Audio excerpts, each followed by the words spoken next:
देश भर में आज धूमधाम से मकर संक्रांति का त्योहार मनाया गया। इस मौके पर उज्जैन में महाकालेश्वर मंदिर में तड़के सुबह 4 बजे भस्म आरती हुई। इस दौरान भगवान महाकाल को तिली से बना उपटन लगाकर गर्म जल से स्नान कराया गया। भांग, सूखे मेवे से श्रृंगार कर नए वस्त्र और आभूषण धारण कराए गए। बाबा महाकाल को तिली से बने पकवानों का भोग लगाकर आरती हुई। उधर इंदौर में भी कार्यक्रम का आयोजन किया गया, जिसमें बीजेपी के राष्ट्रीय महासचिव कैलाश विजयवर्गीय शामिल हुए। इस दौरान कैलाश विजयवर्गीय पतंग उड़ाते नजर आए। बालोद में 2 दिवसीय प्रांतीय कलार महोत्सव का आयोजन हुआ। इस महोत्सव में मुख्यमंत्री भूपेश बघेल शामिल हुए और सीएम ने जनता को संबोधित करते हुए कई ऐलान किए। मध्य प्रदेश के भोपाल में प्रदर्शन करते हुए एक तरफ करनी सेना के कार्यकर्ताओं ने मुख्यमंत्री शिवराज सिंह चौहान के खिलाफ अभद्र नारे लगाए। मुख्यमंत्री की मां को गाली दी। बावजूद इसके मुख्यमंत्री ने बड़ा दिल दिखाया। उन्होंने कहा कि इन टिप्पणियों से उनकी अंतरात्मा को चोट लगी है, लेकिन क्या करें, विरोध करने वाले भी तो अपने ही लोग हैं। इसी के साथ उन्होंने अपनी दिवंगत मां से प्रार्थना की कि वो जहां भी हों, इन बच्चों को क्षमा करें। उधर किरार क्षत्रिय महासभा ने करनी सेना के खिलाफ ग्वालियर में केस दर्ज कराया। छत्तीसगढ़ में भागवत कथा पर बवाल मचा है। पूर्व मंत्री अजय चंद्राकर के क्षेत्र कुरुद में भागवत कथा में बच्चों को भेजने के लिए बीईओ ने आदेश दिया था। इस अफसर को मुख्यमंत्री भूपेश बघेल ने हटा दिया। इस कार्रवाई को बीजेपी धार्मिक रंग देने की कोशिश कर रही है। पूर्व मंत्री अजय चंद्राकर ने इसे भागवत का अपमान तक कह दिया और कहा कि चुनाव में इसका नुकसान कांग्रेस को होगा। इसका जवाब मुख्यमंत्री भूपेश बघेल ने दिया। मुख्यमंत्री भूपेश बघेल ने कहा कि अजय चंद्राकर के प्रति मेरी पूरी सहानुभूति है।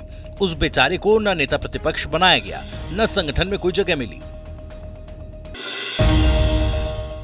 विधानसभा से पारित आरक्षण विधेयकों पर 44 दिन बाद भी राज्यपाल ने हस्ताक्षर नहीं किया। इससे आरक्षित वर्गों में खासकर आदिवासी समाज में तनाव बढ़ रहा है। इधर कांग्रेस इसे लेकर लगातार हमलावर है। कांग्रेस के प्रदेश अध्यक्ष मोहन मरकाम ने कहा, बीजेपी की आरक्षण विरोधी नीति के चलते अभी तक विधेयकों पर राज्यपाल के हस्ताक्षर नहीं हो पाए। जिस राज्य में बीजेपी सत्ता में नहीं है, वहाँ वो राजभवन के पीछे छिपकर राजनीतिक षड्यंत्र करती है।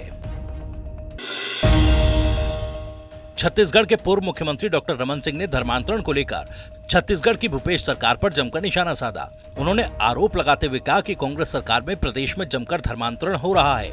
इसे सरकार रोकने में पूरी तरह से नाकाम है। कोई कदम उठाए नहीं जा रहे। एक सवाल के जवाब में कहा कि प्रदेश में जब बीजेपी की सरकार आएगी तो हम धर्मांतरण के खिलाफ कानून लाएंगे। इस पर तेजी से सख्ती बरतेंगे। मध्य प्रदेश में 2023 के अंत में विधानसभा चुनाव होने हैं। इससे पहले बीजेपी और कांग्रेस में आरोप प्रत्यारोप शुरू हो गया। इस बीच पीसीसी चीफ कमलनाथ ने वोटर्स को साधने के लिए दांव चलना शुरू कर दिया। कमलनाथ ने एक बार फिर किसानों का कर्ज माफ करने की बात कही।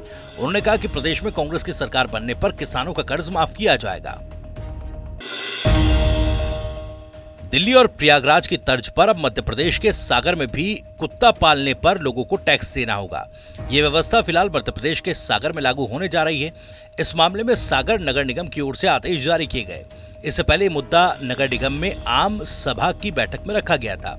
जारी आदेश में कहा गया कि ये व्यवस्था शहर में सुरक्षा और साफ सफाई की व्यवस्था कायम रखने के लिए लागू की जा रही है। इससे पहले इस तरह के टैक्स की व्यवस्था दिल्ली, प्रयागराज, गाजियाबाद, नोएडा आदि में लागू है। खरगोन जिले के बड़वा में यात्री बस पलटने से 3 लोगों की मौत हो गई। मरने वाले यात्रियों में 2 पुरुष और 1 महिला है। बस पलटने से 43 लोग घायल हो गए, जिसमें से 7 गंभीर घायलों को इंदौर रेफर किया गया। यात्रियों का कहना है कि ड्राइवर तेज गति से बस चला रहा था। यह हादसा बड़वा से करीब 7 किलोमीटर दूर बागफल और मनिहार के बीच हुआ।